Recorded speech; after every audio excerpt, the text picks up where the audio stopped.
Good morning, everyone. It is October 23rd. We are on day 605 of this war in Ukraine. Starting off with the Kherson region, where the general staff, the Ukrainian general staff, has been pretty tight lipped about what's really going on here, and understandably so.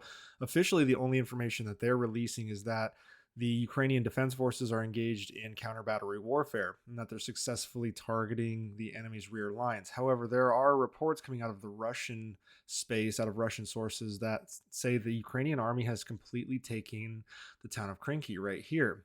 There's also reports saying that the village of Pishkanivka, excuse me, right here has been under back and forth control between Ukraine and Russia with operations ongoing. Now, Russian forces have intensified their assaults here and have significantly increased artillery fire in the region, but Ukrainians still maintain a bridgehead in Krinky for sure, and potentially even Pishkanivka at this moment right now, and are continuing to deploy additional operational units to this region. Now, as I talk about the other parts of the battlefield, there has been a significant increase in Russians going on the offensive. And if you remember last week, I spoke about how Russia has changed their tactics to be using more of a combined arms, more of a tactical advantage type military rather than just using human wave tactics. Well, they've reverted back to human wave tactics, and we've seen just a staggering number of Russian casualties. And when I say casualties, I mean both wounded and dead. There's reports coming from both Russian Telegram spaces and Ukrainian spaces that Russia is sustaining over 1,000 casualties per day over the last few days of these uptick in offensive operations, and we're unsure how long this offensive push can be sustained by Russia, as they aren't really gaining a whole lot of territory, as you'll see here in a bit. In the Robotine-Verbova sector, there hasn't been a lot of movement by either military. However, one thing that is significant is a large Russian force attacked towards Robotine and was repelled by Ukrainian forces. Second of all, the Russians used this specific highway to try to outflank the Ukrainians to get in their rear echelon. However, the Russians failed to account for the fact that the Ukrainians are using this highway to attack inwards towards these two villages.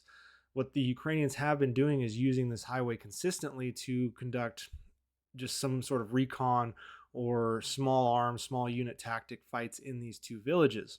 Russia thought that that's what when Ukraine launched its next assault, that was what Ukraine was doing. However, Ukraine feinted to these towns, and while Russia was moving to try to flank, they flanked the Russian position, cut off a significant amount of Russian units here, and forced a complete Russian retreat in order for them to regroup. There was a large amount of Russian casualties here, as they did not expect the Ukrainians to turn north and instead thought that they were conducting operations in this village again. It's somewhat of a precarious position for Russia at this point, although it isn't necessarily tactically significant for Ukraine. It does potentially put this town that is sitting right here in play for Ukraine in the near future, but the battlefield remains kind of as is right now. Very quickly in the Berdyansk sector, Russians attempted to attack towards Zolotaniva right here, moving up this way. They also tried to attack near Staromarsky right here, and also attempted an attack into Poltavka here. All three of those attacks were repelled by Ukrainians, and no movement really in the Berdyansk sector as of right now. Now, moving up to Avdiivka, which is where the biggest portion of fighting is taking place right now. And what continues from the last time I updated is this wheel effect that both units are conducting. And we're seeing successes on both sides, but Ukraine has seen more successes. So we'll start off with the Russian successes first and foremost. The Russians are attacking in this direction here, attempting to cut off logistics into Avdiivka. That's via this route right here. Now, as I zoom in on this, you'll to see what exactly is the focal point of this attack. There is a large mound right here. This was held by Ukrainian forces. It's no longer held by either force. The Russians were able to drive the Ukrainians off at a significant cost. In fact, it took several dozen armored vehicles, tanks, armored personnel carriers, etc., to drive Ukraine off this position. There were hundreds of casualties on the Russian side. In fact, the Russians also lost an attack helicopter that was supporting operations here. However, this mound is significant. It is a pretty strategically significant mound because it provides overwatch of pretty much this entire region right here. It is the highest point, and if it can be established, artillery can be used to control a significant portion. However, Russia was not able to take it entirely, and it has become a gray zone area. But in a small victory for Russia, they were able to drive Ukraine off the mound, but at significant cost. Now, moving to the south of Avdiivka, the Ukrainians conducted a very powerful and quite successful attack to drive in towards this airstrip right here. It's not necessarily that the airstrip is the target, but that they want to cut off much of the Russian forces that are stationed in this area. And there are a significant amount of forces. And as you can see, the previous front line ran in an arc right here. The Ukrainians gained several kilometers of territory moving inwards, and if they are able to shift upwards and split this, it has the potential to undermine any potential gains that Russia had in the north and cause a major collapse of the front line for Russia, because it becomes a stepping stone towards Donetsk, which would be something that Russia absolutely has to reallocate forces for and defend, because as you can see, Donetsk is quite a significant city for them to have to defend here.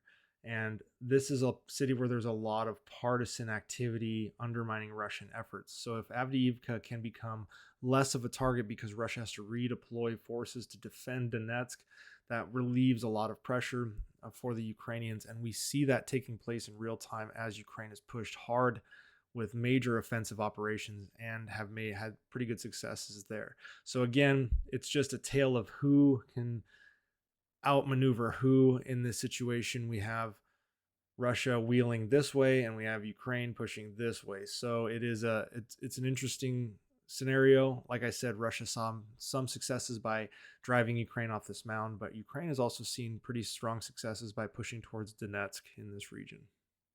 Now, moving north to Bakhmut, we have seen some marginal successes for Ukraine here as well, as they are pushing from Klitschkiivka upwards towards Bakhmut. The newest terrain gain is in this sliver right here, as the Ukrainians secure the rail line there as they push towards this highway and trying to flank Bakhmut to retake it.